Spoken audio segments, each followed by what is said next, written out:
இந்த ஆட்டிசம்ங்கிறது ஒரு ஸ்பெக்ட்ரம், அதில் நிறைய விஷயங்கள் இருக்கு. ஸோ அதை பற்றி கொஞ்சம் கிளியராக சொல்லுவாங்க. See, basically children நாங்கள் கேட்டகரைஸ் பண்ணுறது 2 விதம், நியூரோடிபிக்கல், நியூரோ ஏடிபிக்கல். லேட்டாக வந்திருக்காங்களா, அதனால என்ன ப்ராப்ளம்ஸ் ஃபேஸ் பண்ணுறாங்க? Last week we had a child, அந்த குழந்தைக்கு 2-3 இடத்துல வெளியில பார்த்திருக்காங்க. சீக்கிரம் பேசிடுவாங்க, ஒரு 6 மாசம் வெயிட் பண்ணுங்க. அந்த குழந்தை பேசவே இல்லை. அதாவது என்ன டாக்டர்ஸ் என்ன பண்றாங்கன்னா, பேசலைன்னா இன்னும் கொஞ்ச நாள் ஆகட்டும்னு சொல்லாம ரூட் காஸ் என்ன அப்படின்னு கண்டுபிடிச்சிருக்கலாம்.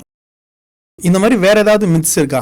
இப்படி தப்பா நினைச்சுக்கிட்டு இருக்கோம், பட் ஆனா அது உண்மையிலேயே நல்ல விஷயங்கள், அல்லது இது நல்ல விஷயம் நினைச்சு செய்யறாங்க, பட் ஆனா இது ஆக்சுவலி இது செய்யக்கூடாது அப்படிங்கிற மாதிரியான விஷயம். ஒரு ஸ்கூல்ஸ்ல இப்ப கவர்மெண்ட் என்ன சொல்லிருக்காங்கன்னா, ஒரு ஸ்பெஷல் சைல்டுக்கு அட்மிஷன் டினே பண்ணக்கூடாது. ஆனா ரெகுலர் ஸ்கூல்ஸ்ல கொடுக்குற ரீசன்ஸ் என்னன்னா, இந்த குழந்தை பண்ற பிஹேவியர் பார்த்து அந்த குழந்தைங்க இமிடேட் பண்றாங்க அப்படின்றது.